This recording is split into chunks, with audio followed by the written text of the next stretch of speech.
What's up? It's Filth and Fit Will Exposed. In today's episode, we have a very special guest who goes by the name of Kalle Beck. This guy doesn't need any introduction in the strongman community. He's a lightweight American strongman. He's the owner of Starting Strongman, and he's a very respected lifter worldwide. So I'm very happy to have him on the channel. He's going to tell us a lot about the overhead press. That's the whole theme of today's episode. We're going to be talking about the strict press, so all the ins and outs and just how to get really good at it. So welcome aboard. Thanks for having me, man. Yeah, talking about pressing, it's always a fun time, Yeah. especially like as I keep, getting a little bit more advanced in my training age. Deadlift might kind of be a little tough to train. You get a couple back injuries and stuff, but whenever I still do a lot of focus with overhead pressing, and definitely a favorite of mine. So get in depth of it and talk all about it. Looking forward to it. Perfect. So you mind telling the audience, like for those who don't already know, what are some of your best stats, like in the gym, in competition, like Yeah, push sure. press, strict press? Yeah, I competed, and still currently compete sometimes as a, lightweight strongman competitor, which would be 175 pounds. I've competed at every weight class there is in strongman, from a heavyweight, down to a lightweight, which is 175. In the 175 class, it's like cut a little bit of weight, so I'd weigh, usually in the 180s somewhere, 183, 185. I did a strict press with a 270-pound log. Strict press my body weight 185 for like 9.5. I never could get the 10 with my body weight, but I got like 8 or 9, probably 10 or 12 times in my training career. I think with a barbell, my best strict press was 240, 235 or 240, something like that.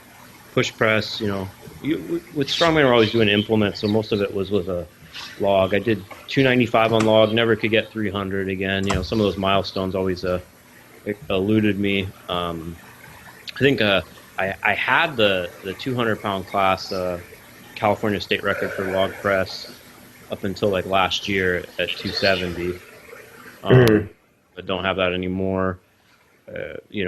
Push press usually around like 260, 260-ish, 275, I think. Didn't do too much of it with a barbell. A lot of strict press with a barbell is how I'd approach my training.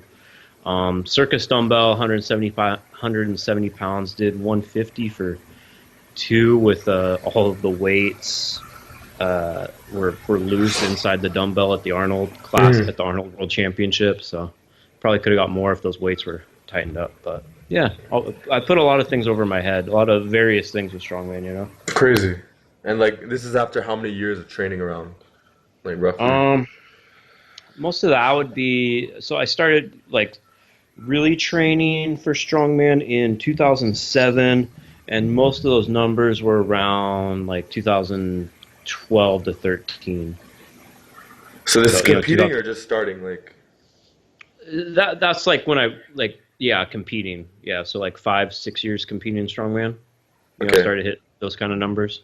but you started actually like just lifting weights, like what, Yeah, when I was 2007? like 13 or something. But I meant like really started training when I was about, in like 2007. But yeah, I've been doing bench press and all that stuff since I was, as soon as I could. Crazy. I find like just as I get older and I just look at lifting, I just have more and more respect for the overhead press. Like it's just such a beautiful lift in my opinion. And like I've benched I know I could bench I know like 365 is in me, for sure. Hmm. But and even when I reached 315, like felt like fuck all. Like I really didn't care. Like it's not even, to me it's not really that impressive. Like to me it's like you can't cheat an like at a strict press. You can't bounce it off your gut. It's just, to me it's like the ultimate testimonial of like pressing strength. And it's just, you don't see a lot of like really good like pressers, like overhead pressers, as much as you see the benchers. It's a lot easier to lay down and do something.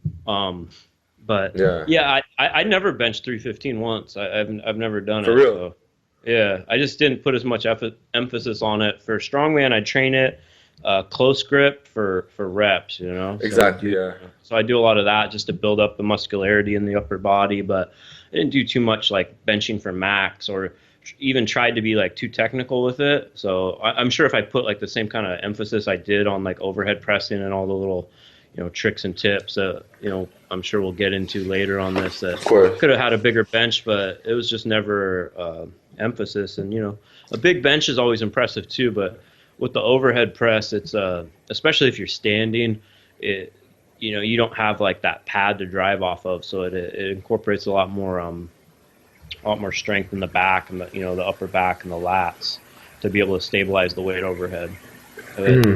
It's a tough lift, and we get a lot of I get a lot of coaching inquiries through my website, and and then I do consultations with them, and every time I'm talking to them, these people are like, my log press is is what I suffer with. They can deadlift, they can do yoke walks fine, all the other stuff we see in strongman, but it's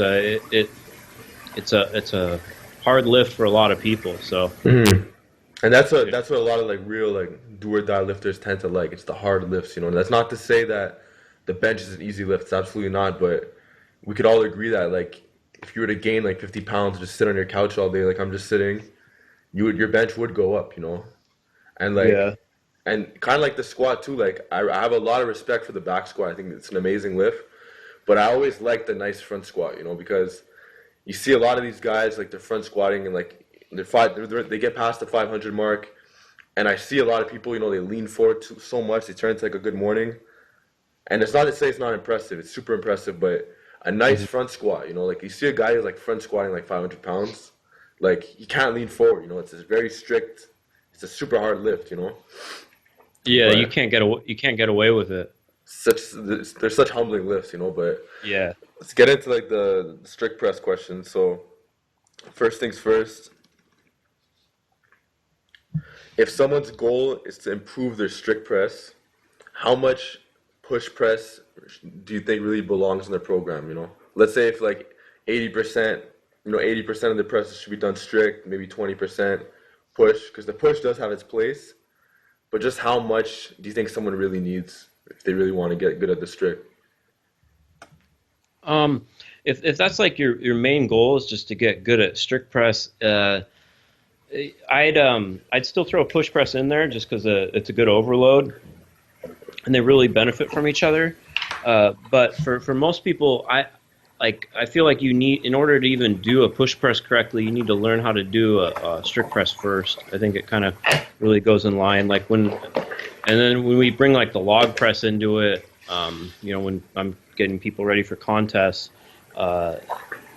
it's just it even makes it even more of a humbling lift because it's throwing all the weight further out in front of you, so you have even less room for air. So I get people comfortable with like the log doing strict first, and then we add push press in second, because so it depends. Like let's say it's a semi-advanced lifter, they know how to do it.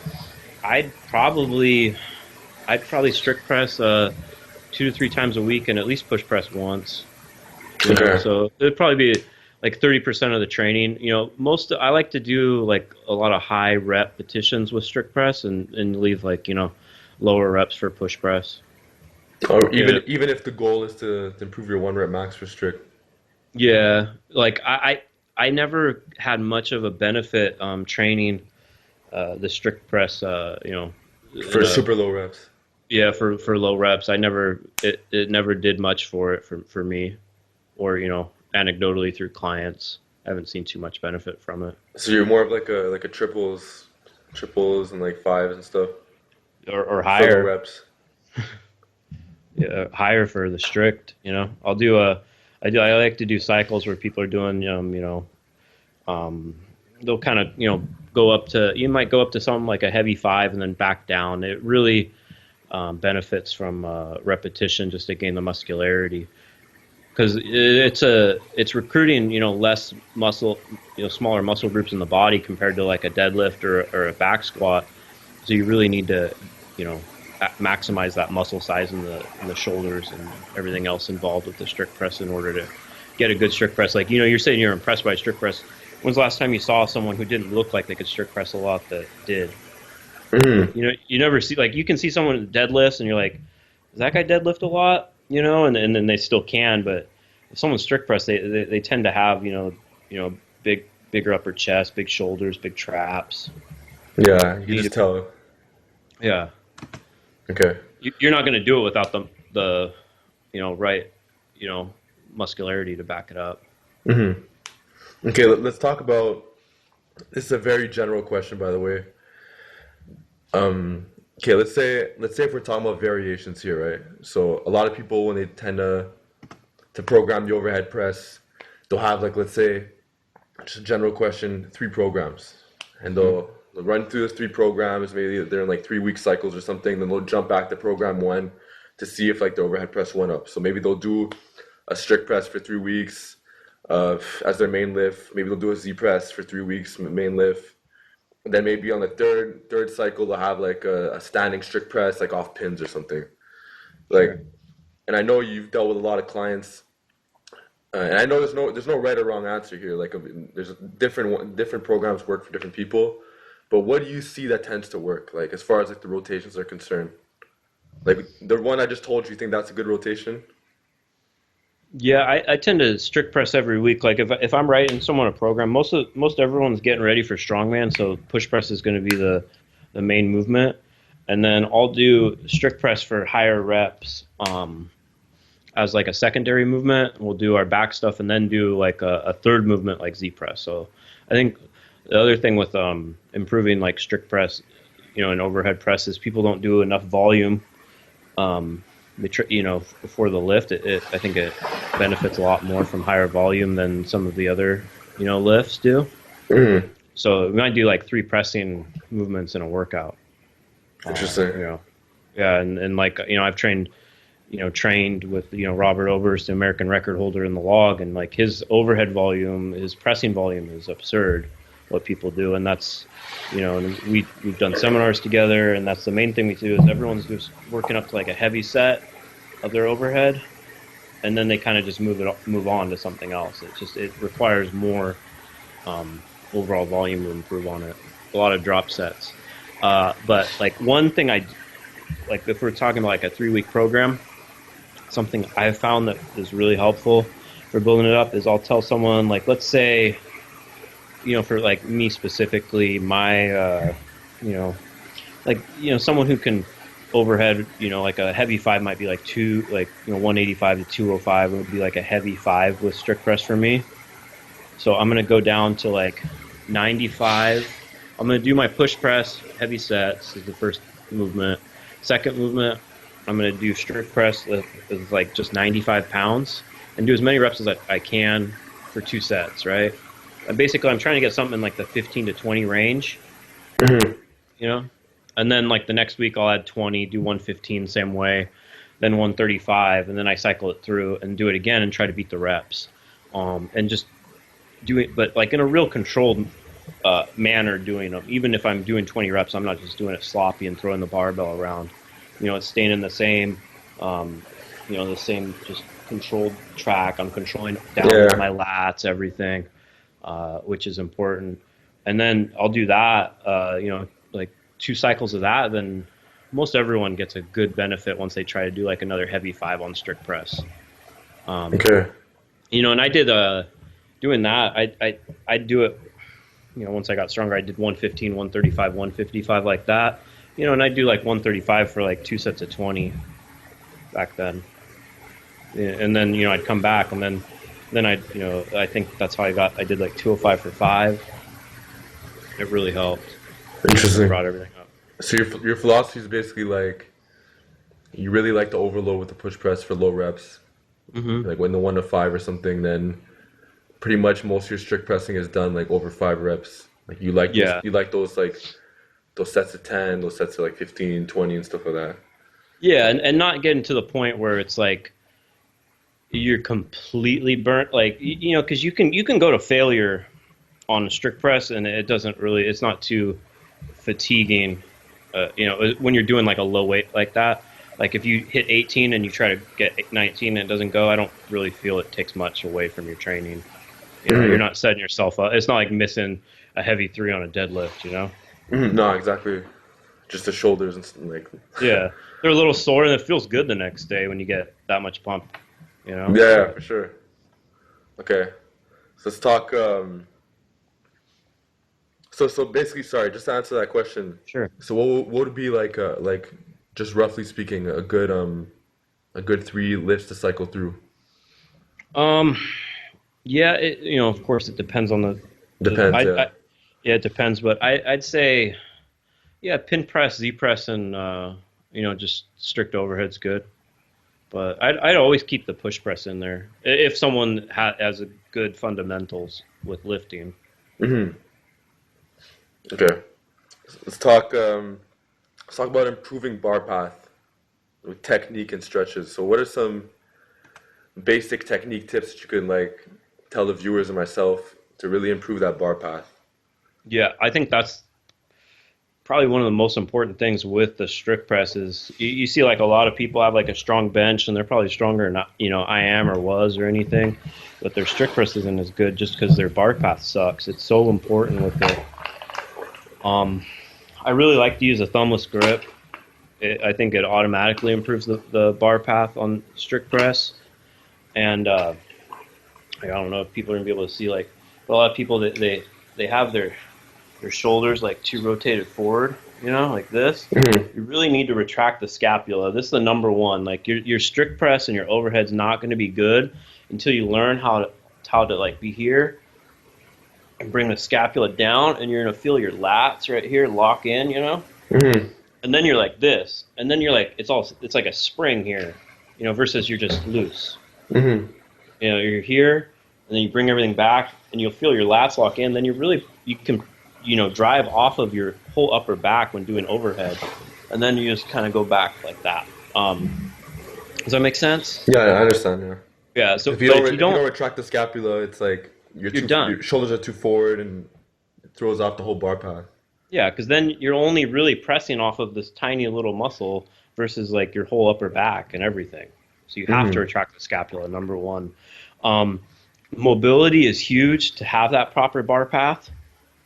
So every time I approach a overhead press session, I'm always, because when you're pressing all the time, everything just keeps getting rounded forward, keeps getting rounded forward, and then Hmm. you end up pressing forward. And as long as it's just like a back squat. You want to keep the bar going. You want to keep all the weight over your hips as much as you can, right? Hmm. So my goal warming up for any pressing session ever is always how to get my hands to go back behind my head. And my mobility is a little worse than it was right now. Just, I had the bicep surgery a couple years ago, and it's just been funky still. Hmm. And I went a little too heavy too quick on log, and it messed something up in my left shoulder, but it's coming back. Trying to come back to do stuff. But I think, so I'm like, my stretching routine, I have a video on YouTube that I did a long time about it. If you just Google like strong talk shoulder warm up, it'll pop up. But I just kind of, take your elbow and lean against like a wall or a doorway, and just get your elbow going here back behind your head. Hmm. Just sit there and stretch. Just open everything up in your lat and your chest tie-in. Do that both sides. Really, you can grab a band and pull away, keeping this because you want to get everything back. Grab a Hmm. power rack and walk away from it. Open up in the front of the shoulder, and then I like to grab a mini band and do pull aparts. Just Yeah. just stand here, pull it apart. But what Hmm. I do is you'll see people do this with a PVC pipe, but I really like to do it with the band. Sorry, is I'll pull it apart and then bring it back behind my head like this, Okay. doing like a dislocate Location, with the yeah. band. And because that's all I'm trying to focus on before my pressing session is just to get it, so I know the log. And this is especially important. The log, because the 12-inch log, you got to think a barbell sits right here, right? 12-inch log sits out here, Hmm. so it'll get out in front of you even easier than a barbell. So I'm just trying to do everything I can to make sure that I'm in a position to be able to drive that barbell or log back behind my head.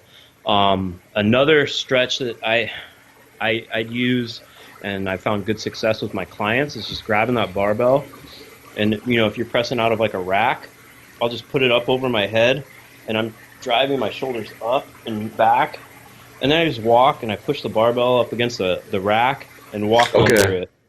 you know? Okay. Yeah. With the empty bar, Yeah, obviously. with an empty bar, just like in your warm up, like just do a couple presses, stretch that, bring it back down, press, just stretch, because then it's almost you're kind of showing your body, you're like, I want it back here, you know? So you're kind of doing like a scrape the rack press like on your Mm. warm ups, just to kind of like. Yeah, but more instead of scraping the rack, I'm more just have it overhead, then I'm walking into it, Okay. you know? Interesting. Because But the then retracting the scapula is really I could tell it's a really big that's thing. number Yeah. one. That's number Yeah. one is you have to retract your scapula, and yeah, you can, you can. I did a seminar with pro strongman and two-time world's strongest man. We're both speakers at it. Mike Caruso, and he has a PhD. He works with Renaissance periodization now and everything, and he was like a 400-pound plus log press. He's not the biggest guy either, right? He's not like he's not like Robert Overs who's like 400 pounds. He's like maybe 280, 290, and he's pressing that much. Hmm. And his whole entire slideshow presentation on log was all just about, with like the actual like, scientific terminology about how to retract the scapula and how it works. Is he has Crazy. his PhD. So I'm just showing another example of I came about it from like the bro way where I'm like, oh, if I do this, it's better. But he went to school and He broke it down. Yeah. Exactly. Yeah. But it makes perfect sense because the closer it is to your center of gravity, like especially with Mhm. something like the strict press, like you're really fighting for every pound, and like Oh yeah. the bar path is like super important. But that brings me to my next point. It's that you see a lot of these guys on YouTube who like they're actually pretty strong pressers, and they have a lot of potential to like really like hit bigger numbers. But you notice that like they don't push the head through. Like, they just kind of like lean back and just pump out reps. Mhm. So you might just telling the audience what are the real benefits of really like just pushing the head through? Like, does it help with the lockout, like shoulder health, or what? Yeah. Well, stability is everything in the overhead too, especially for your shoulder health. Like the reason I tore I did something a little funky in my left shoulder because I hadn't built up that stability. I had like an imbalance after my bicep surgery. The one side's a little stronger than the other, so then it starts kind of all my presses ended up looking like this, Mm-hmm. to compensate. You know what I mean? And then I just kind of threw 230. I hit 230 for three, and I could feel I didn't have that stability to hold it at the top. Doing like kind of a push jerk. And then it was like, yeah, that didn't feel good.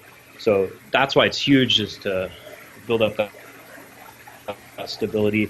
And strongman background where we're competing, and I judge a lot of contests now too. And if you train in a way and you're like, you think, oh, I want to do a competition someday, and you're not pushing your head through and actually locking it out at the top, Mm-hmm. you're gonna come to a poor realization when you did a bunch of reps and I didn't give you credit for them or someone else didn't. So you never know what you want to do, so you should take that in consideration. For just general training purposes, again, you're building up that whole scapula in your traps. When you're here, that doesn't get engaged, and you just get here or here. It doesn't really target that as much. But when you get here, you can feel it all through your traps and everything up there. Mm-hmm. So you want to do that, and that's where the stability comes from. And you're going to build up that stability to keep your shoulders healthier. If you start training for a long time, doing all this pressing, it's tough to keep shoulders healthy, and that's something I really prided myself on. I never had a shoulder injury for 10 years doing training, and it's only after I messed my bicep that it's been a fight with them. Just because I did a lot, I lifted in a way and did I stretched in certain ways and did prehab that I was able to keep them healthy enough to not have any major problems. Would you agree with the fact that it helps your lockout, the pushing the head through? You think? Yeah, because you're going to get to a point if you're just banging them out and you're doing it because it's easier, right? Mm-hmm. It's just easier. Like I'll do it sometimes like that too, and I'm doing it because I'm like, I know I can get a couple more reps just because it's easier. This last little bit is the hard part, right? Mm-hmm. But yeah, when you push your head through, you're actually able to do more weight overall if you train yourself to do that, because you're getting stronger holding that weight up there. You're building that strength in your scapula and your whole upper traps and everything, and that muscularity, that over time you're actually gonna be able to do more weight. You're just cheating yourself in the short term by not locking it out. Plus, you know, the more correct you do something, the less troll comments you're gonna get on all your videos too. So it's preventive in a way, you know, in today's world. So would you go as far as saying that it's wrong to not push the head through, or You not, know, or just not optimal? well, if we're you got to go, like, if you're just training to train, like if you're like, we can watch Pumping Iron with Lou Ferrigno. He's not pushing his head through, but he had good shoulders. Like, who cares, right? Uh-huh. So it doesn't really matter. But you know, if you're training to actually compete, like in something that has an overhead press, then yes, it's wrong. You know, but I wouldn't say it's wrong. Like, I'm not going to go on YouTube and tell someone it's not a rep. It's not a contest. Who cares? Exactly. You know, it's their own training. But for me, if I'm training someone, I'm going to tell them to push their head through. But you know, if they're not training me, then no. But I'm not gonna tell them it's necessarily wrong. You know, if you just I do some stuff that people would say is wrong. And it's just like, I'm just training in my garage and just enjoying lifting. So who cares? Okay, let's talk about people who are weak at the bottom. So there's different ways to go about this. You see some guys, they see that they're weak at the bottom, so when they unrack, they start it right at the clavicle because they're like, okay, let me just make it as hard as possible. Then there's kind of like the John Fung way of doing it, where you unrack at around maybe like the nose level, then you kind of get that eccentric and you get that pop. So what's your best advice for someone who's weak at the bottom of the strict press, but they want to improve it through technique? Just do reps, do higher reps. You know, you actually get your shoulders, you know, bigger and stronger, and then you'll be able to do more weight. And you got to remember, you know, I deal with this with like female clients a lot. Like, their press might be like around 100 pounds and they're struggling to go up 5 pounds. You got to remind them that that's a huge percentage of their max, right? Versus if they deadlift like 300 and they add 5 pounds, it's not as big of, you know, it's a third of the percentage, right? So you might feel like you're weak because that 5 pound jump makes it seem that much heavier, but it's just because it could be 10% of your max just making that jump, right? And so that's it, because the progressions aren't as big on the overhead. They're not gonna be, and they're just not. You know, like 5 pounds on an overhead's huge, especially strict. You know, on a strict press, that's huge. I think the main thing I found with getting it stronger, like at the bottom position, is again retracting your scapula and building up your lat strength and all the supportive strength, so you have that you're able to drive, right? And you can do some stuff like you know, some dumbbell work, you know, get a little deeper into the position. But I really approach the strict press less. Yes, you want to be technical, but I feel like you have to build the muscle up, you know, and then in order for it to be stronger. No, that's it. And I don't think that, like, I'm not just this guy who thinks that technique is like gonna make you go all the way. Like, obviously, if you really want to maximize your overhead, you have to build muscle all over. You know, you have to put on some size too. You know, like, technique can only take you so far. Like, eventually your technique's gonna look really good, and it's like, now what?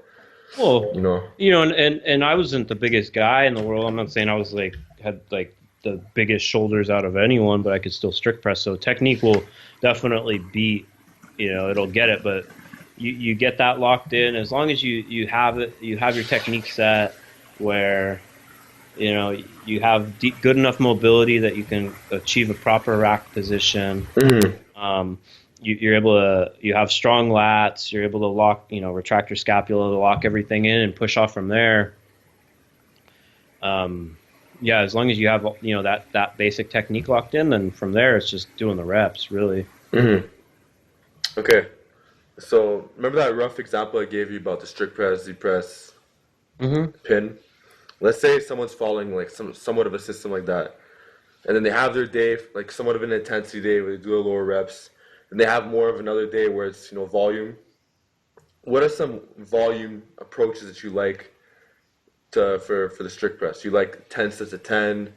You like, and I know there's no right or wrong answer here, but Sure. from like the clients that you've worked with, what are some that like tend to just work very well across the board?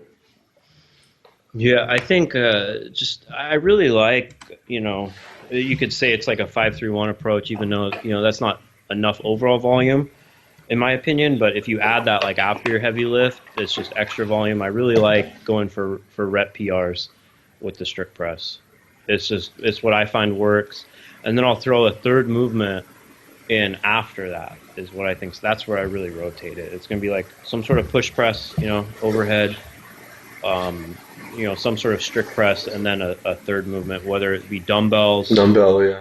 or just seated dumbbell, um, or Z press, and then for that it really depends on the client's individual weaknesses. The real reason I use the Z press is it teaches people they have to stay tight. I don't even think it's all that great of a shoulder builder, Mm-hmm. but like if you're sitting down and you have to do it with enough weight. I don't do a lot of reps with Z press. Like I'd say 5, maybe 8s the most, like 2 sets of 8, but 5s because you have to do a heavy enough weight where you're fighting to keep yourself forward, right? Or else you lean back. Like I could be like slightly lean back like I'm doing abs if I'm doing sets of 10, and then not fall the way backwards. But with a heavy enough weight, it's really teaching you you have to get tight and really push hard to get it off the pins without you falling back. So you have to brace through your core, through your lats, everything, or else you're going to fall backwards. So it teaches you all the stuff I've been talking about. And I like to do, something like dumbbells. It's really good for shoulder health. Because a lot of time, like if one side you get a little impingement, you start to favor one side. You'll really shift. Like I like to look at like from the back how people are pressing to make sure that nothing's like going way off to the side. Because a lot of people have like way overworked shoulders on one side from sports they played or whatever. Mm-hmm. And then that's how they end up getting impingements. I think, I'm not a doctor, but That's possible, yeah. yeah. So, I like to do the dumbbells so you're doing it nice and controlled in an even manner, and you're working the stabilizers a little bit. Okay, but some general like high volume rep schemes would be like what, 10 sets of 10, 5 sets of 15, or like. Yeah, I usually or there's like I said the one earlier where you're going like maybe like 60, 65, 70% for 2 sets of as many reps as possible. Ends up, you get some good volume work in there. Another one I do is we'll do 4 sets of 8, then we'll do like 3 sets of 10 with the same weight, then 3 sets of 12. And, so you're just bumping the volume up over time. 10 sets of 10 with strict press is going to kill you, like pretty good. Yeah. Yeah. And what That's about going to be a lot. and what about like obviously there's no right or wrong answer here either, but ramping sets versus straight sets, because you said you want to also hit those volume PRs. Mm-hmm. What's the most what's a way you tend to like hit volume PRs? Because if you do like straight sets, if you do like 10 to 10, I mean, you're gonna hit PRs, but it's not gonna be like you're gonna have to use very lightweight, Yeah, that's the thing is you're like the shoulder fatigue's pretty quick too. So once you're getting like to your later sets, you're really gonna strip. Yeah, you're not gonna be able to have much weight on there anymore. So that's why I really like just like a couple quick sets. Like we'll work up to our heavy set, and I'll just do like 2 like all out sets. Or even just rest pause is fun for shoulder. Rest pause Z press too.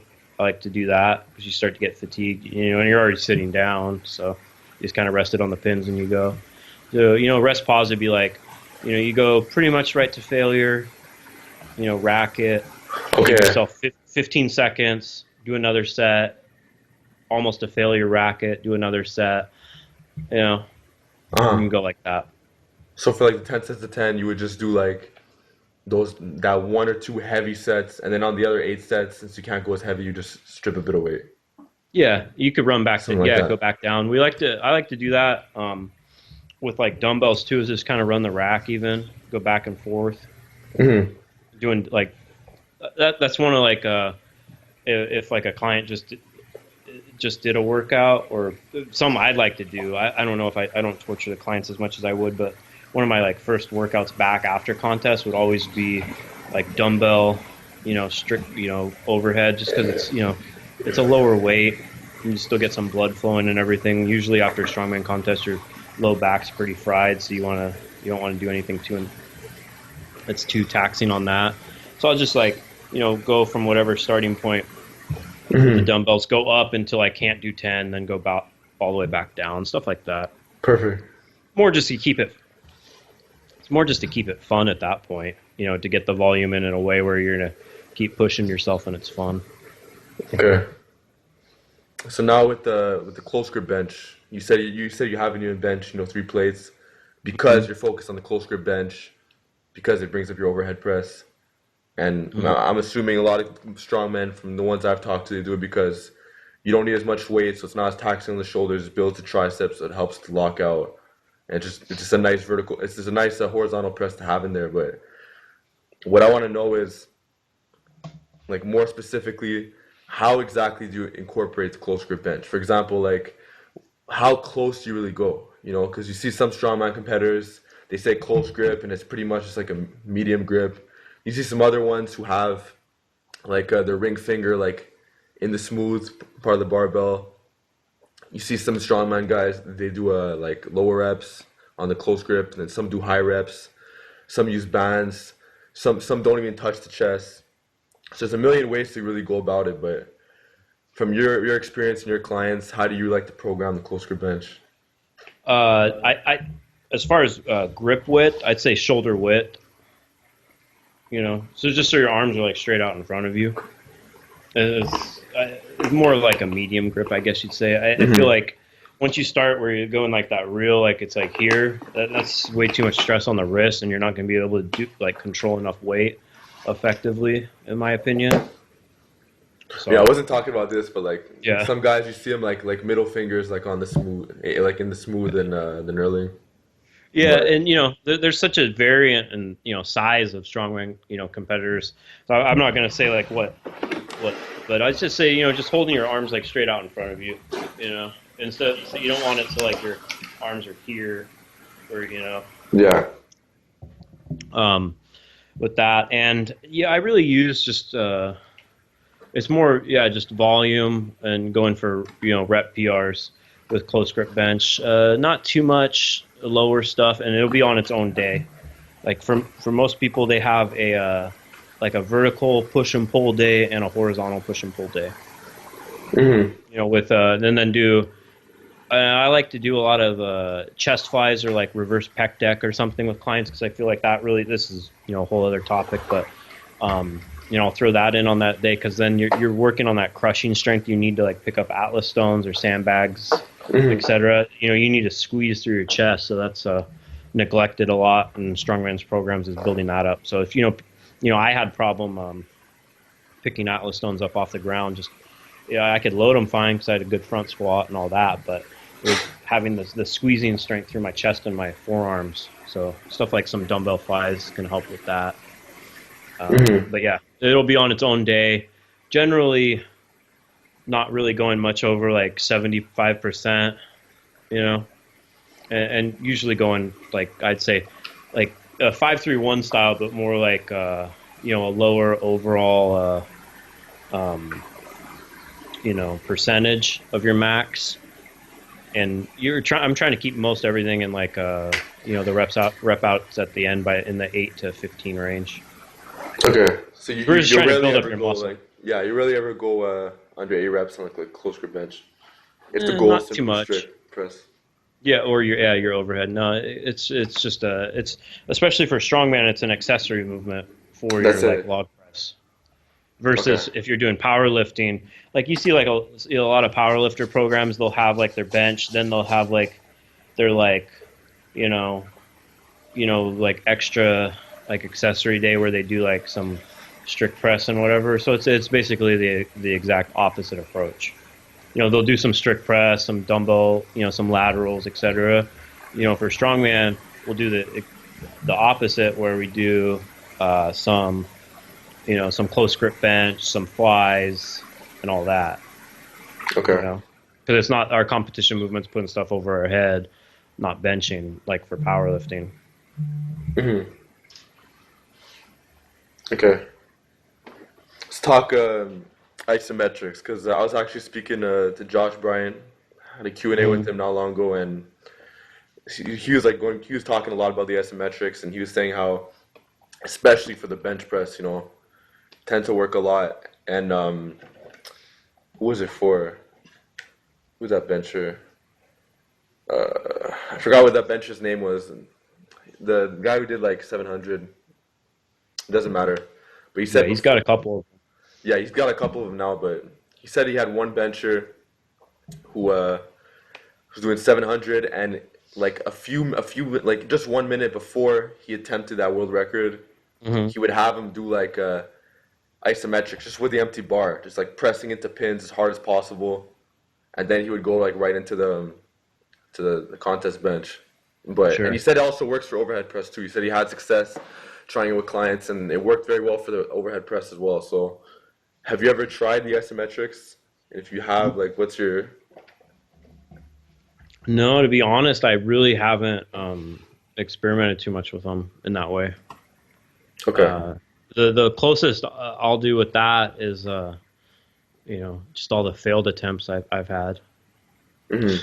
But trying to grind out that last lift. But or I have people do a lot of holds at the top, which is not quite the same thing, but it kind of it is in a way, because when I tell someone to hold, I want them to have active shoulders, and even though they're locked out, I still want them to be like pressing up, reaching up as high as they can, holding it Okay. there versus that. So it's similar, and I found that's really helped overhead press if people are struggling, is just to hold their lockouts at the top, Yeah. actively still continuing to press up, for a 3 count each rep. So it's like okay on every single rep.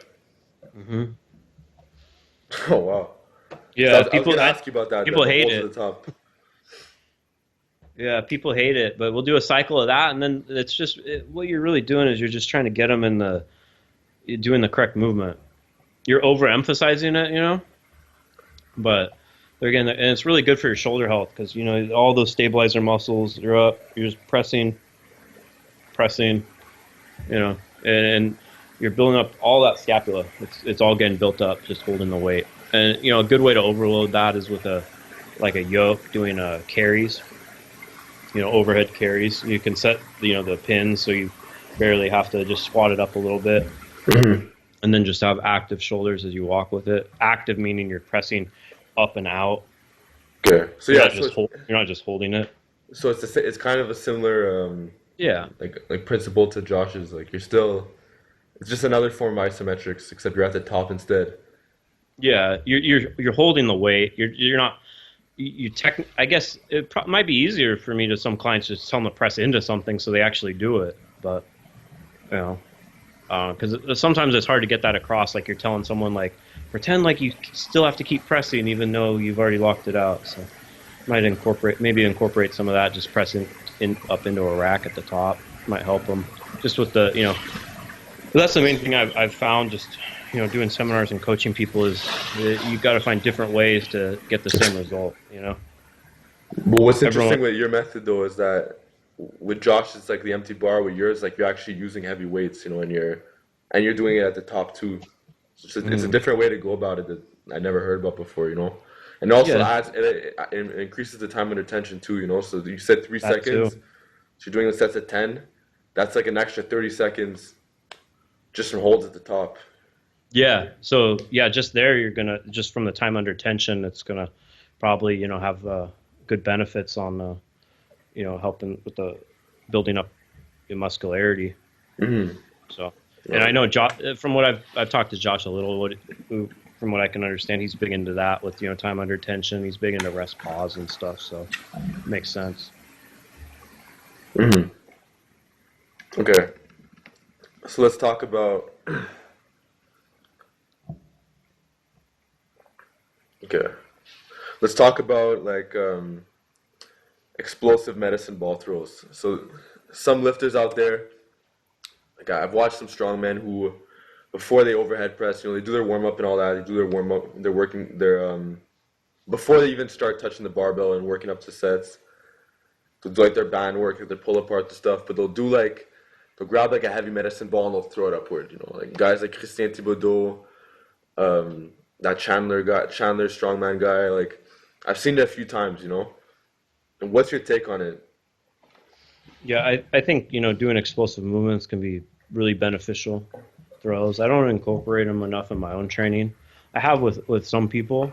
I think there's a benefit to it.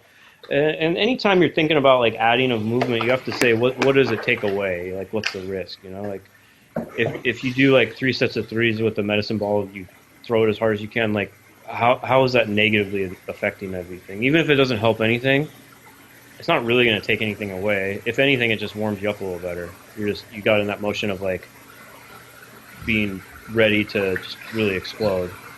Mm-hmm. Yeah, I have zero experience with this, so I'm just curious. Yeah, I've used it a little bit, and it's a similar philosophy. Like on all, like if I'm doing like log warm up, I'm treating every rep, especially push press or push jerk.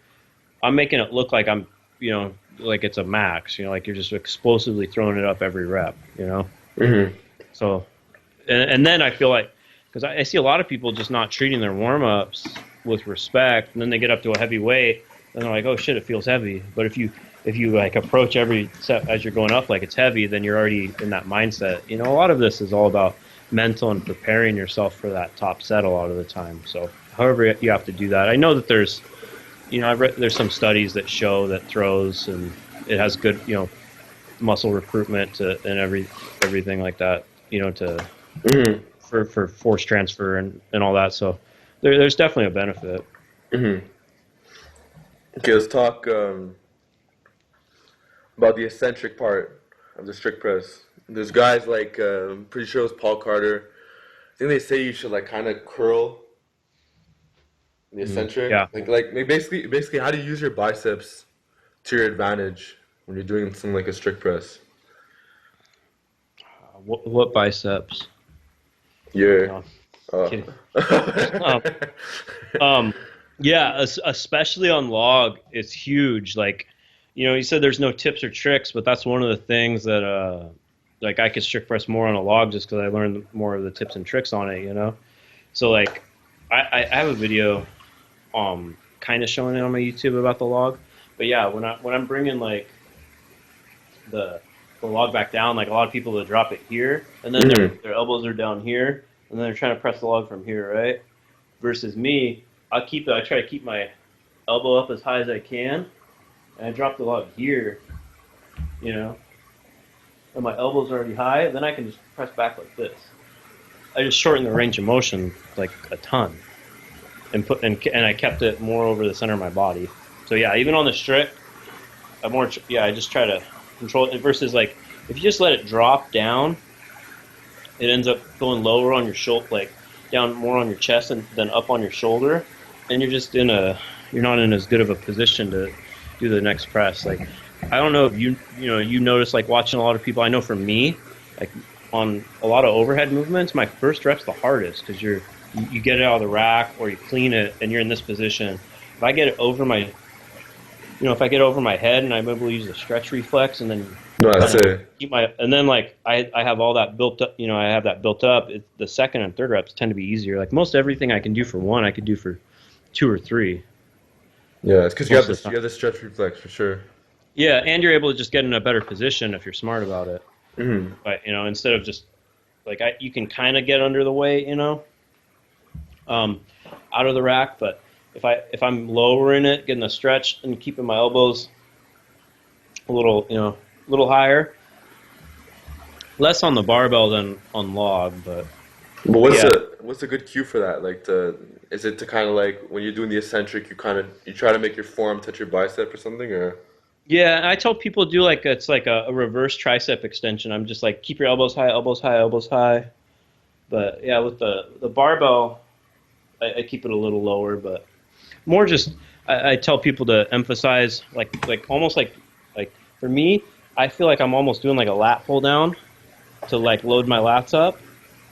As I'm lowering the weight down, like I'll feel it, like I'm never just letting it drop, Mm-hmm. And I'm doing that. So like when you're doing a lat pull down, you keep your elbows out, right? You pull it, and then you're there. Mm-hmm. And then you'll feel how they're loaded, like at the bottom. You feel they're all engaged and everything when you do a lat pull Yeah. down. So I'm pretty much doing that exact movement when I'm doing overhead press, Okay. Okay. trying So to control the now, weight as much as I can. yeah. No, it's important too. Like the people always just look at like the concentric, but no one's the eccentric's important too because if you want to get a good following rep, you have to make sure you're approaching it Yeah, properly. But yeah, and I like to I think of that, when I'm lowering the weight, I'm setting myself up for the next rep. that's it. Yeah, and I've watched plenty of my, and I learned that by watching my own videos. Because I was putting stuff on YouTube when it was basically you put it up just to like watch your own stuff. Like it was since like 2007 or six. And I'd put it up so I could have access to watch all my stuff back and be like, oh, that's why I missed that rep. I let it drop too fast and it went out in front of me because I didn't set it up right. So That's it. you're even not just your first rep, you're setting up every rep to have a successful next rep. Exactly. So besides technique, like you said before, we have to put on a ton of size on our shoulders to really like progress. So what's your take on like the behind the neck strict press for Um, as far as carryover to like the regular military press? I think it can help, especially if you do, it. I like it with like a wide grip, kind of like you saw like the old videos like of Klokov doing. Hmm. He's really pressing out, with like a wider grip with behind the neck. I find it just that depends on the individual shoulder stretch, but man, does that build all of your upper back and traps up big. All the supportive muscles doing it like with the wider grip behind the neck. And if you are doing it, it depends on your mobility and never do anything that's hurting. If you can, there's some benefits. A lot of people can do a little bit more weight that way, so it's a good overload method. It's just you got to be really careful. Like I pretty much scrape the back of my head when I'm doing them. Keep it close. I don't want it drifting too far back. Yeah.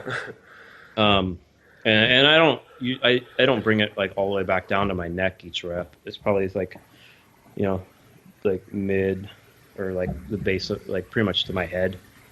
But that's going to be an individual thing. It's just like I know it's an exercise that gets a bad rep from shoulder health, but if you have healthy shoulders and you approach it in the right way, I think it can be a good tool. Yeah. Just like anything, you should never do an exercise just because like, oh, people say this works good. Like if you're like, this does not feel good, there's alternatives. The main thing that can halt your progress is getting hurt. So you don't want to No, definitely. you don't want to be stubborn and just keep a lift in just because whatever program on whatever website or whatever said to do it, and you're like, and that doesn't feel good for you individually. You got to feel like figure you're that forced out. to do it. No, you shouldn't do that. You're not forced to do anything unless it's a contest lift, and then you're probably not a professional, so you're not forced to do any contests either. So No, that's it.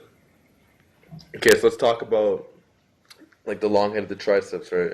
So I know a lot of people know you for your infamous the overhead dick press. No, sure, the yeah, dick press, yeah. And you talk about it in like a few videos too. And it's actually it's a very well thought out lift. It's a very underrated lift too. Like it's a very long range of motion. works. Yeah, tons of time and attention for the triceps. But what's your current take on it, and like how do you like to program it? Well, yeah, I got that from a program I got from Chad Wesley Smith at Juggernaut. Just to be clear, and it worked out really well for that. And I think he got it from Josh Bryant. So it's like everything kind of goes full circle, right? And I've used it, and I still use it with people. I think it's a fun way to do like, to do another tricep thing. The main benefit is the time under tension, like you said. So that's the main benefit to that movement. Is it's just a ton of time under tension, and if you look how I'm lowering it, it's like the same how I feel like you're kind of lowering it here and then here, so you're keeping that elbow high, just like I said in the logs. You're kind of teaching yourself how to lower, the weight back down in a way, keep it in that position, working that pretty much that same muscle. I use it with a lot of people. Training gets boring when you do it for years, and you need to find different variations that help. That's it. So it's like, how many rope tricep press downs am I going to do in my life? So it's like, I'll throw that in for a couple weeks, go back to something else. But as far as how low you go, like, are you basically just lowering it to like eye level and then in the back, Mm-hmm. like in the Yeah. middle of the head, and then back, or Yeah. Yeah. So, you lean away a little bit. I don't know if you're probably still picking up my mic here. Lean away a little bit, kind of right about here. Then I kind of bring my head forward right here, back, then press. Okay, so it's not like I'm bringing it here and then I'm moving the arm again. You're bringing it here, then you're just moving the head and out the way. A little bit of both, A but little yeah, bit you of kind both. of Okay, yeah, you kind of move the head just a little bit. interesting. Okay, It's still my arm moves back a little bit, but I kind of meet it halfway. okay. Let's talk about. Okay, so back to the strict press. We're pressing. I'm talking about the strict press where you just unrack the weight and then you start pressing. So, Sure. as far as the Z press is concerned, do you think someone's gonna get more carryover doing Z presses with no pins because it's more specific to the shoulder press I just told you about, or with the pins? Because what I've noticed with the pins from personal experience is that you could kind of like, even though you're staying really tight, when it's on the pins, like there's nothing there. It's kind of like a pendlay roll. Once the bar's on the floor, it's kind of like, do you think the carryover would be better without the pins, or? And I know both should probably be implemented, but Um, it's really specific though, because I like it off the pins, right about forehead height, because I'm training usually for a log press, right? So if you look at a log, it's 12 inches, so your hands are a little higher than they are on like a barbell. okay, So if my hands might be like pretty much here on a log, and usually about here is when your leg drive kind of you need to kick in for the triceps and everything. So that's why I put the Z press right about there, because that's kind of that sticking point where you need to kind of keep fighting it with a log. okay, There's benefits to both, but I found for me competing in strongman competitions, usually trying to get my axle or log or whatever better, that there's more carryover off of pins right about eye level. okay, interesting. For if your primary focus is to do just a strong strict press standing strict press out of the rack, I think you might get more carryover just racking it. So no pins. Yeah, it depends though. But it depends if you struggle off this chest. Is it when you get it right here? So Yeah, I know for me it was always the bottom. Like if I can get it past the head, it's good, but yeah, it was yeah. always Then weak at the bottom. you'd probably benefit more from doing it without from the standard height without elevating it with pins. So I would just be seated down and I would just basically unrack, lean forward, and lean a little bit back, and Yeah, one of the reasons I like doing it off pins is if you're going heavy, eventually you're gonna fall backwards, so it's a little safer. yeah, for sure.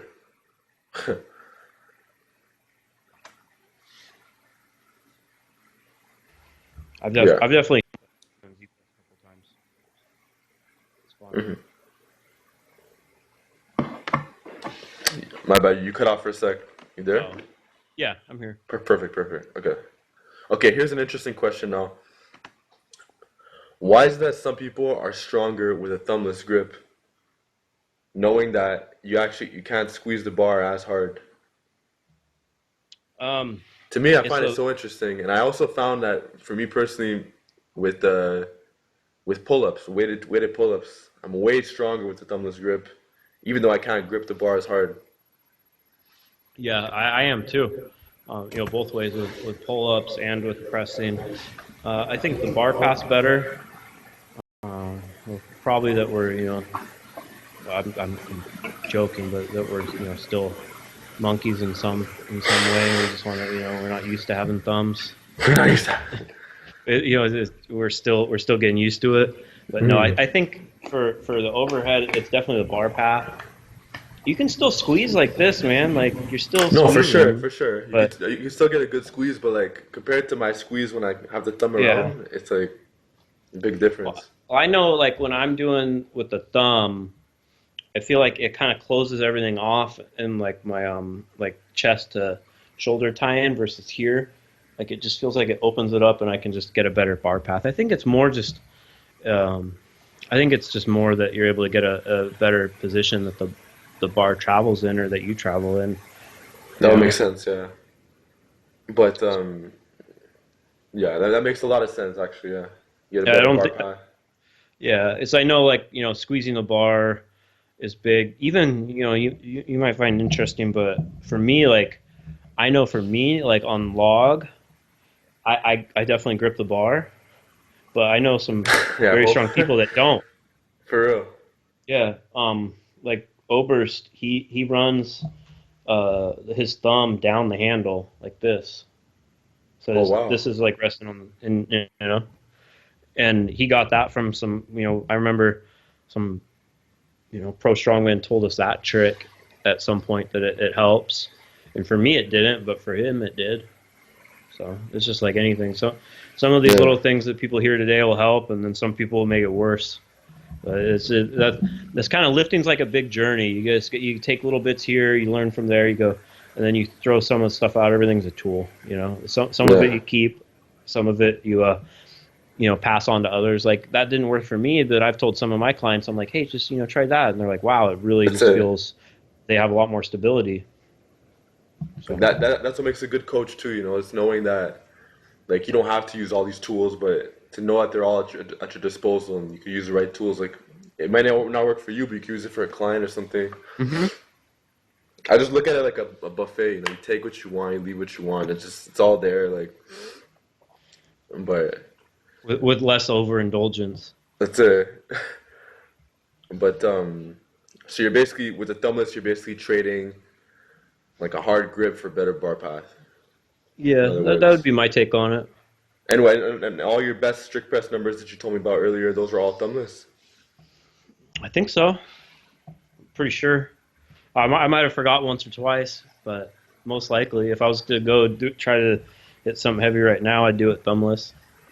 Okay. Okay. Let's talk about put, the strict press setting up, right? So the bar height. hmm So I'm sure you see like tons of different people. Some have it really low, some have it like more on the higher end. For you and like the majority of your clients, what seems to be the sweet spot, at least like on average? like where you want it in the rack. Yeah, like upper chest. Yeah, Like right a little above the nipples. Because I like for me, I know I like pull myself under the bar. Because that really helps me, retract my scapula, recruit my lats, get everything nice and tight. I grab and I kind of roll under the bar. Um, so it helps to have it a little lower to be able to kind of squat and do that. You know. mhm. So I like rotate the bar in the pins as I get under it, and then I'm able to just drive everything forward a little bit. Really,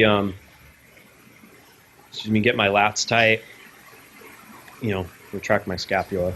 You'll see it if you go look at some of my old overhead videos and setting up. Some I've been meaning to make a video on just how I do set up out of the rack, but yeah, I like it a little bit on the lower side, just so I can do that. Okay. And for the lats, right? Like, are you like kind of actively trying to flex your lats and just like Mhm. resting your tricep on? Like, Oh yeah, what's yeah. the?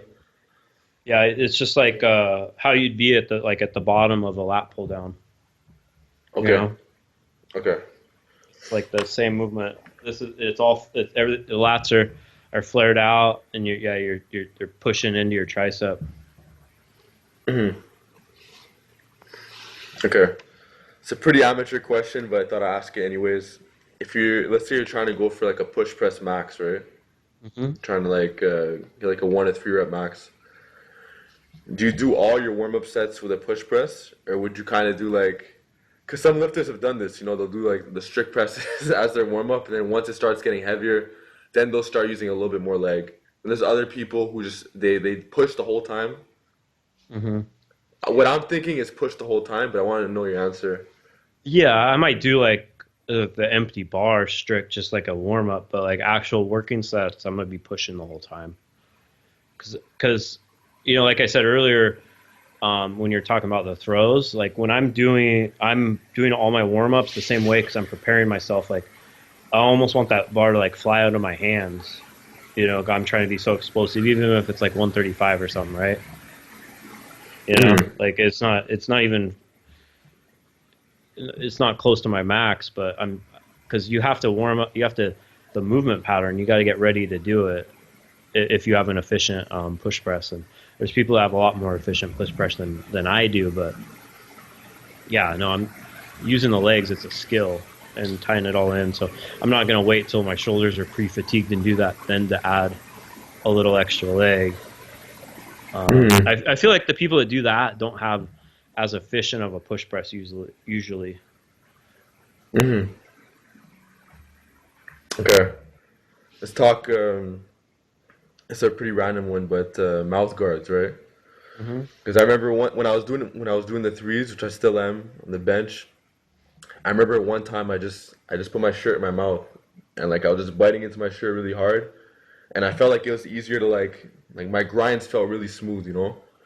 And Sure. then I started looking at powerlifters. I looked at like Scott Mendelson, and I noticed especially the equipped guys. And a lot of these guys have mouth guards in their mouth. And I think I even saw one strongman competitor. I don't know the name, but he had it for his presses overhead.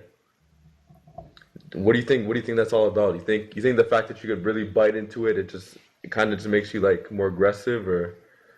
Um, I thought that they were ridiculous and silly for a long time, and then I tried one. The company that they sponsor like Brian Shaw and stuff. They sent me one, the Get New Age mouthpiece, and man, like I'm not sponsored by them or anything, but I use it. I noticed the difference. Like I'm not bullshitting you. Like when I use it for my heavy sets, like it just whether I did the weight, it feels easier because you're able to just do more. It's like the same.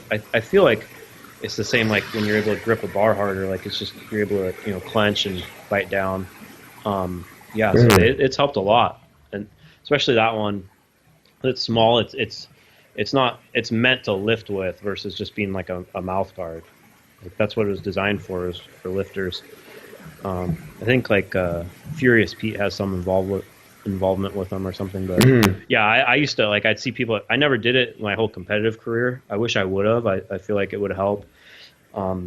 Completely off of overhead pressing, but for strongman, I found the biggest is doing moving events with it because you have to brace and breathe at the same time, like doing a yoke or something. mm. And with that, it opens up your. I'm clenching and biting down with my mouth, but the airway's open still, so I can still breathe through my mouth easier, like and hold my air while doing like a yoke. I found the biggest with the moving events in strongman with the mouthpiece. Yeah. But yeah, for like overhead and other lifts, yeah, I wear it now 'cause I have one. Yeah, people You people know, could call it what they want. They could say it's bro science, but like I personally feel like it's almost like it taps into like your primal instincts. Like you just feel way more aggressive, and you just feel like. And I'm gonna start using it with presses, but and like you just said, use it for carrying events too. But like I might even experiment with like squats or something like. I like it. I like it with squats. I use it for all my heavy sets of pretty much everything now. It's right there. And Uh-huh. I train in my house, so if maybe if I trained in a commercial gym with a whole bunch of other people that wouldn't understand, I'd be a little less. But or my dog's gonna make fun of me. No, I Don't care. believe in it 100%. Like I don't care what anybody says it worked. For sure it works. All right. But we're pretty much done with the overhead. I'd like some very quick questions just for back and legs, then we could Sure, just man. wrap it up. So moving on to back, let's talk about the 18-inch deadlift, or in the gym world, the rack pull below the kneecap. So, Sure. what are some tips to like tech? Let's start with technique, like to really improve this lift. Yeah, I have a video called "Elevate Your Deadlifts" on um, that goes over some of this. If you want, some demonstration, but basically, it's huge upper back strength when doing, because it's like from the floor, you get the momentum going and everything. You got to get it from like a dead stop with probably heavier than with a you know above maximal weight. So you got to have a lot of back strength to be able to support a lot of lat. It's a good lat builder as well.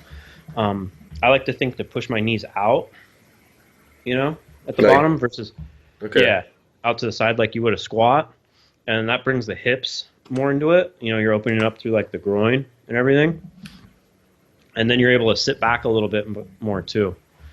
And that's the main thing.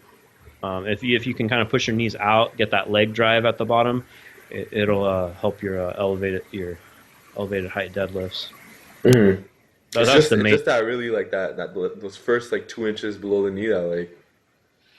But obviously, once it's at the knee, it's like it's a joke, But Yeah, just really getting it out of that position that's hard. yeah, and by pushing your knees out and really feeling like open at through the hips and the groin, it's going to help you with that first. And it's going to give you more leg drive, can incorporate more hips into it, so you're able to break it off the ground or the pins or whatever. And what about like for like lat engagement? Like, are you trying to like pull the bar into like it's like a standing cable pullover, or Yeah, are you trying to bend the bar? you try to you pull the bar into you pull as much slack. Well, if it's on pins, there's no slack, but yeah, and I Yeah. kind of pull myself down again, into position. Okay. So you're standing, and you kind of pull yourself down, push your knees out, stay a little bit more back on your. Actually, I found starting with your shoulders a little bit forward than you would your conventional deadlifts help, because a lot of people, like when they're pulling back, they end up just trying to leverage it, Whereas if you're a little bit more forward, you're able to Slightly, get a little yeah. bit more quad involvement. It's almost like like instead of back, you're taking pretty much all of that out. But You're speaking able of to the drive. quads, like what's the best way to really like go about it? Like you said, you're really pushing the knees out. But Mhm. is it just like flex the quads as hard as possible and like just try to get that quad flex while like just pulling back or Just pushing into the ground through your feet, pushing off the floor, driving off the floor like a little leg press. okay. Interesting. Okay, let's talk about uh assistance lifts, like to improve this lift. I think in the past you actually mentioned front squats. I'm not sure. hmm for elevated deadlifts. Yeah, 18, yeah. Yeah, I think front squats help with getting the erectors, upper back, lats. I think front squats are really big. They, they're more of like an upper back exercise past a certain point. I was just talking to a client the other day, and he's like, "Man, I just he was frustrated by his front squats. He's like, my legs had more. I'm like, once you get like more to an intermediate level, front squat, your legs are almost never the limiting factor in a front squat. That you're always going to round forward before your leg strength for most people. So I think they're huge with that, and getting that little bit of leg drive off the floor. I see how like leg presses could help. Um, and yeah, just I feel like there's more carryover doing it a little bit lower than a little bit higher as well. Hmm. It Okay. just depends. It's a tough lift to train, man. Like, some pulls against bands, just getting used to like that overload at the top. Hmm. No, but What's that? yeah. No, I was just listening, but yeah, the 18 inch like I'm not a strongman competitor, Like most of my people who Mhm. watch my channel, it's just for like for Just lifting. basic strength, but also like for size. People are like into like body transformation stuff like that, and I think that the rack pull like right below the kneecap is like amazing. Like and in the past when we did that collab with Alex, I was experimenting a lot with above. but Hmm. like I really changed my mind. Like I did like a 360, like, and I think the below the knee is really the way to go. Like, You were experimenting with above the knee versus below the knee, is what you're saying? yeah, for like for like strictly like bodybuilding, like back development, you know. Hmm. And I Yeah, found that, yeah. yeah, I think there's I read a study at some point, I think, which I'm not going to cite any of these, so I might as well just say I feel that way. Um, that like like there's more lat recruitment in a rack pull than like everything, just because they really respond to that stretch, you know. So even Mhm. when you're doing your rowing and everything, I've found, you know, letting the weight like pull your shoulder down so you feel that stretch in your lat is huge for building up the back. So you Yeah, have to think if you're doing like, you know, rack pulls with, you know, 700, 800 pounds, and then there's that second before you break it off the ground and it pulls your lat down. That's a lot of, you know, muscle recruitment right there with, you know, because you're using so much weight, so much overload. yeah, it's crazy. Well, from what I've learned and from what I've seen with countless guys is that when you're doing your pulls like below the kneecap, especially with the snatch grip, which is what I like, which is what Josh Bryant likes, Hmm. that tends to be the best for like for upper back and lats, you know. Yeah. When it comes to like upper traps, like the upper part of it, then yeah, we could argue that the above the knee smokes it hands down, but like it's a completely different topic altogether, you know. Like Yeah. Yeah. yeah, but I think I'll, like I'll agree with that. yeah. And Anyways, that's yeah, what a lot of my lifting is now. Is I'm just trying to, you know, just get a physique back a little bit and not really do competitions. And so there's certain, you know, strongman lifts I just don't keep in there, and then some I do, which I find really beneficial. mhm. You know, I'm just lifting for fun. I went back to like remembering. I just like lifting, so I just want to be able to do that and try to, you know, look a little bit better and be a little bit stronger from it.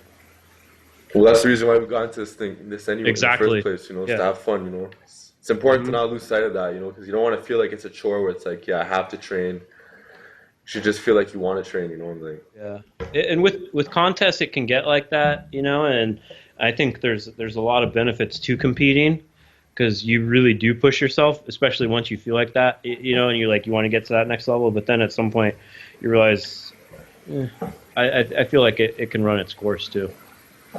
yeah, no, for sure. Like, but I think it's because then once you start competing and you're really starting to like push the envelope a bit, like, things start changing. Like, you get a bit more injured too. Like, when you're Hmm. pushing your body to that kind of level, like you are gonna get some sort of injuries. Like, it's not just gonna be like a smooth walk in the park where you know you're making all this progress and there's not gonna be any like repercussions. You know, like Yeah. all the strongest lifters have like a laundry list of injuries. You know.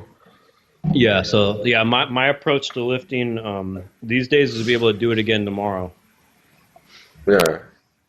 So you know, I've Yeah. been like we talked about. I've been, you know, lifting at various levels of seriousness, pretty much, you know, since I was like 14 to, you know, and I'm about to turn 33, so almost 20 Crazy. years. So I just want to be able to do this another 20 years. Hmm. Whether you know I'm lifting at the same level, you know, I'm as big or as lean or strong as I was or whatever. I just want to, you know, be able to keep doing it. But I feel like it's what I find so funny is that like, if you look at it on paper, it sounds so simple. It's just like um, use good form. Deload when it's like when it's necessary. Do your stretches, mobility work.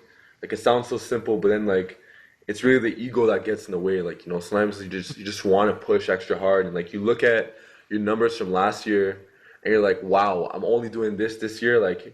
let me push it a bit, and then like the form starts breaking down like a bit more over time, and it's just like Yeah.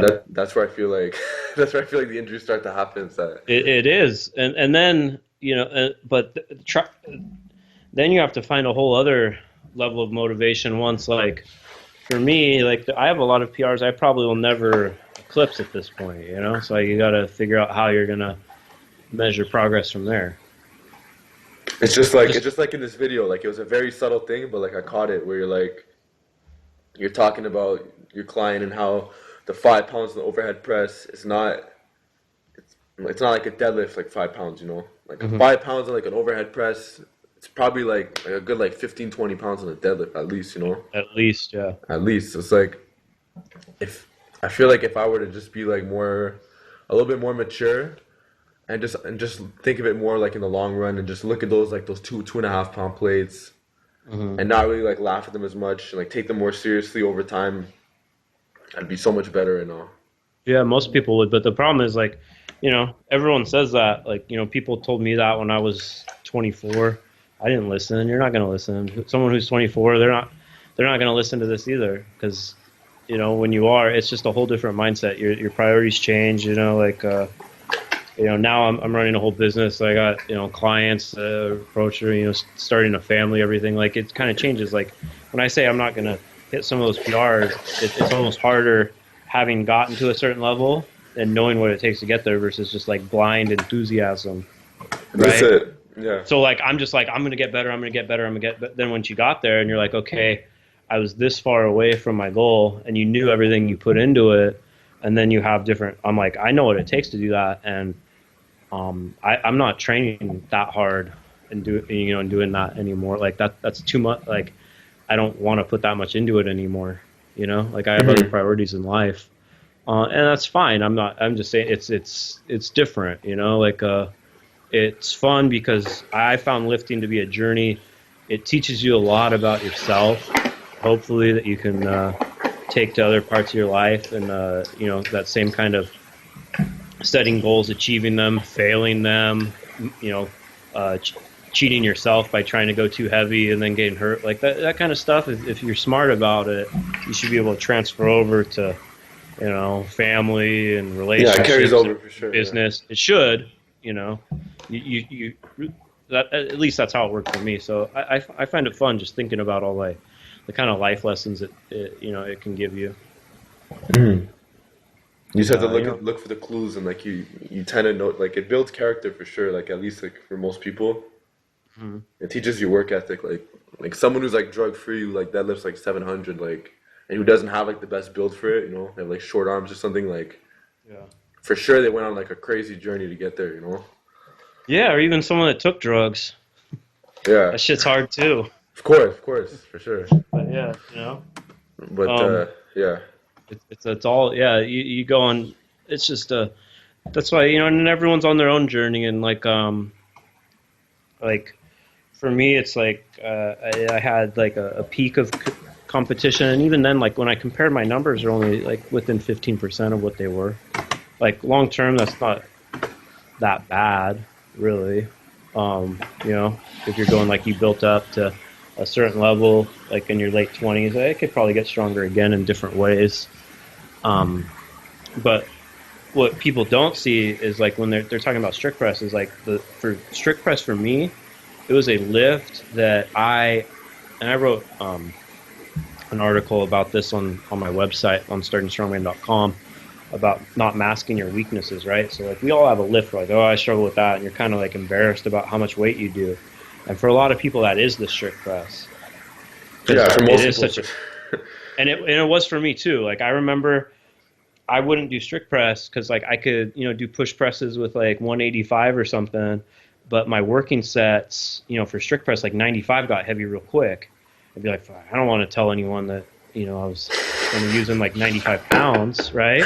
oh So shit, then you just don't do it. But then my push press stayed 185 for forever, right? that's So it. then I remember I'm like, nope, just gonna do. I'm gonna make sure I do 3 sets of 10. I did like 65 pounds, and did like 12 the next week, and I just started doing more. And before I know it, then you go forward, and then some guy messaged me on Instagram and be like, hey, can you talk to me for an hour and a half about the strict press? But at one point, I'm telling you, at one point, this was a lift that I wouldn't do because I was embarrassed of how bad I was at it. So it takes time, and it probably took a good 5 years of making sure to do it 1 to 2 times a week. Sometimes better than sometimes not. I remember the first time I strict pressed my body weight, I was so excited. Then it's like now I think I'm like, man, I can't strict, and I think I'm still right around there. Once my shoulder starts to come around, I can, get back to a strict press body weight. But probably more so if I just, don't eat ice cream. That always makes it easier. But I think a lot of people are bad at it just because they don't really take it as seriously as they could. They focus way too much on the bench, and if you really focus on the strict press, like you make it like your main lift, your main press, and it takes if you time. really want to excel at it, I feel like you'll make progress. Yeah, you will, but the thing is, the progress is more incremental, and everyone wants like that immediate satisfaction. Like Yeah, you can hitch a deadlift, right? You can cut a squat short. You can you can do all these things, but and yeah, like we said, gaining 5 pounds on a strict press that can take a year sometimes. So it, you have to be in this for the long run to yeah, get a good strict press, unless you're like one of those just people that are good at it from the start, which I wasn't. I wasn't at all. I yeah. remember like the first 2 years, the first probably 2 years I compete in strongman, which would be at least 5 shows. I zeroed the overhead event, right?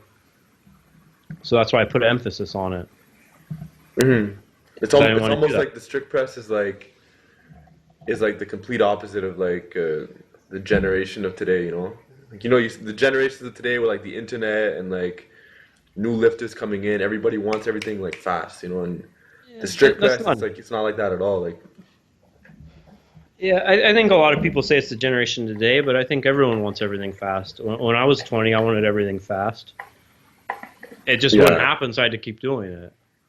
I think it's But then worse. I think it's worse today though. Like it might be. the messages I get like on Instagram for like subscribers and like Yeah. teens and like drugs and stuff is like terrible. But okay, before we wrap up, I just have a few leg questions. Then Yeah. okay. So I noticed in your training you do a lot of front squats, right? Mhm. Okay. Do you believe that the like improving your front squat is gonna have a good carryover to your push press? Oh yeah. Yeah, definitely. The other thing is it's teaching you to have to stay upright, and most, especially with log, log overdoes this itself, but it most times people fail a push press because everything gets driven forward. They get on their toes, the bar path goes forward. Um, so you have to be able to stay upright when you're applying the leg drive. Plus, front squat's just going to get you stronger legs, which gives you better leg drive in itself. But yeah, it's teaching you just to be able to stay upright with a weight. I think it has more carryover to push press than back, especially low bar.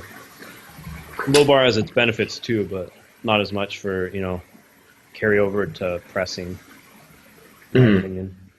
Do you feel like you're stronger with the cross arm or clean grip? Um, I I don't think that it really matters all that much, but like the people I trained with when I started to get serious told me like to not that I had to do a clean grip or else I was a pussy basically.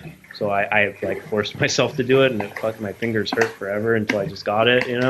Hmm But so I'm stronger with a clean grip. I think if you have the mobility, it's a stronger grip. It's a little more taxing on the shoulders. But I feel like you're able to get more lat recruitment to to keep yourself upright from folding forward hmm if you give it time. I'm not the biggest guy either, so if you're like some guy's like 250 pounds, then you're just gonna have a bigger upper body than I am. It's gonna be even harder to um, do a normal grip.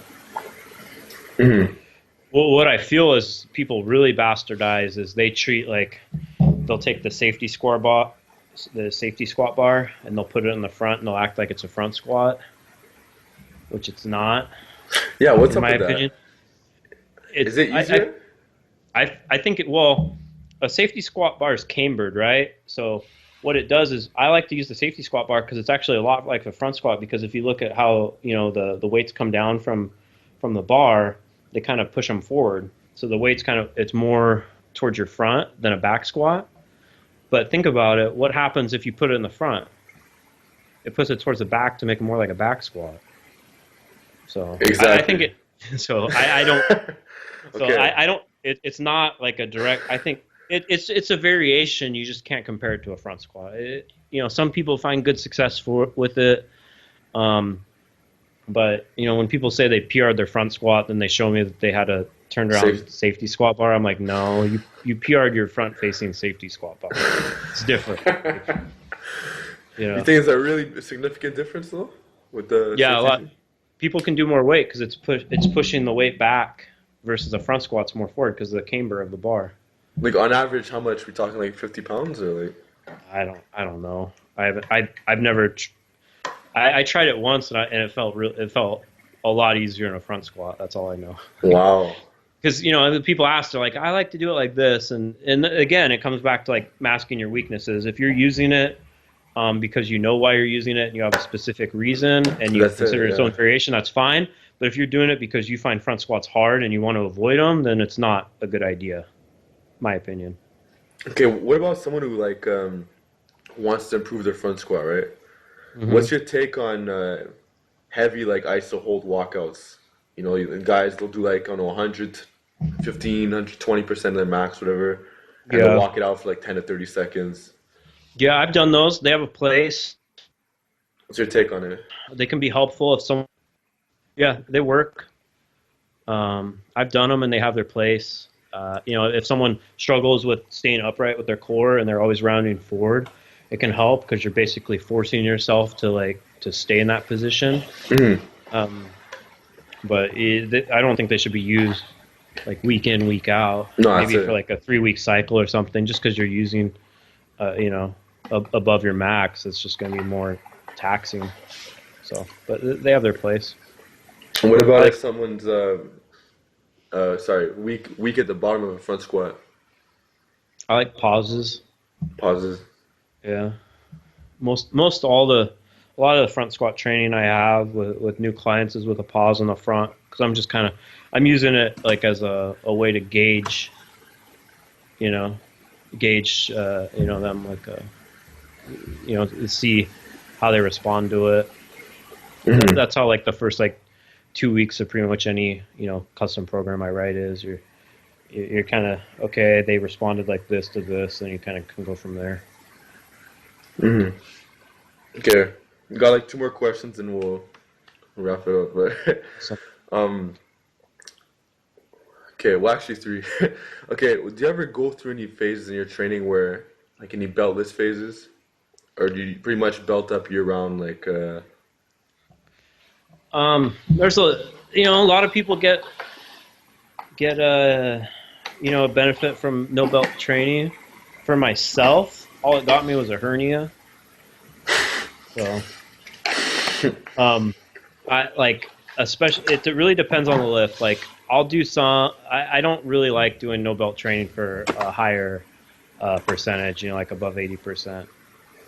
It never seemed to respond well. Whether that's a problem with me or what, that's one thing. But I know like a lot of people are giving advice to do beltless yoke runs for strongman, right?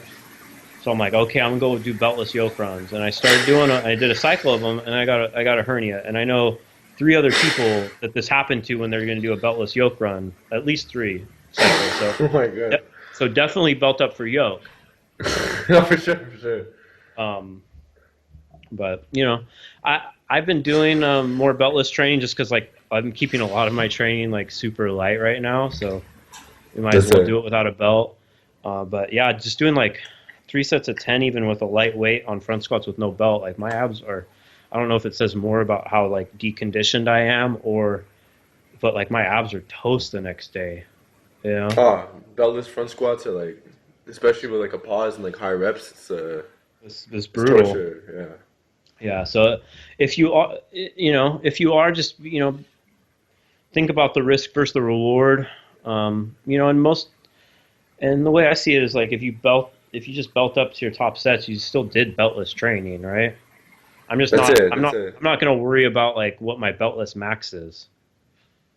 No, It that's doesn't it. matter. It doesn't And if matter. you're say you're doing like I don't know a 3 plate front squat, and then like you start belting up at 275, and then you get your front squat to like 500 pounds, and then you start Yeah, using you start throwing on the belt to like 4 or 5. It's like it's going up exactly. But automatically you still got anyways. stronger.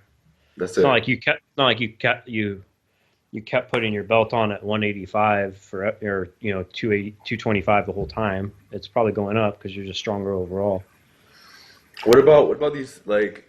I see a lot of strongman competitors. I don't know if it's just like because of injuries or something, but and I think I saw it on your channel too, with like these very like high belts. Like they basically go from like your hip to like your upper like lower chest. Yeah, yeah. Is Well, strongman competitors are pretty beat up. The We use like a neoprene belt. Reband makes one. Strength Shot makes one. A couple of them make them. And you probably with me, it goes to my high chest because I just have such a short torso. I'm only like 5'7", so. But it helps with the warmth, just like the warmth because neoprene, it's like your knee sleeves, Mhm. and a little bit of support. But yeah, and some people like they'll even for like heavy yokes. I've seen people who aren't there, they've used like 2 belts even, and it's worked. Oh my god. But But yeah, no, like you're probably talking about the neoprene belts. They help. We sell those on our store. Um, I like those just for general training. Like it's not like a leather belt where you're like really, it's stiff, but it is giving like a little bit of something to push out against. And I think it's like, I don't think that there's any, like the studies show that there's no real benefit, but there's like a sense benefit when it's just keeping like a section like your lower back warm, That's just it. like knee sleeves. Mhm. Okay, well that pretty much wraps it up, man. Super happy, super thankful I was able to get you on the channel. It's like an hour and a half interview with like tons of golden nuggets, tons of great information that a lot of people are gonna benefit from. So I feel pretty spoiled right now. But is there anywhere?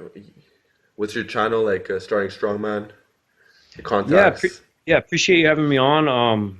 Yeah, the YouTube channel is just starting strongman. Website's startingstrongman.com. We got a bunch of articles and news on the sport. Even if you just go to the gym, you want to know what's going on in strongman. We try to do that. I have the Strong Talk podcast, which you can get on wherever you listen to podcasts, or I upload them just audio to YouTube as well. We got interviews with new pros and some of the biggest people in the business on there.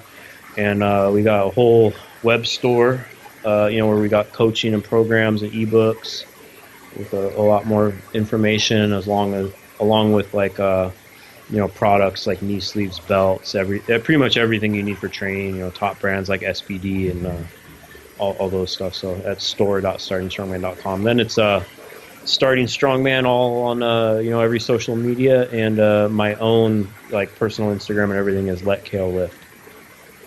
Perfect. So all my Thank you. subscribers, subscribe to this channel. It's not even just about overhead press, but like, deadlifts, the whole 9 yards, everything related to strongman goes into great detail. So I'm very happy. So thanks a Thank you, lot. man. Appreciate it. And see you next time, bro. Thanks, man. Thanks for having me on. Thanks a lot, bro.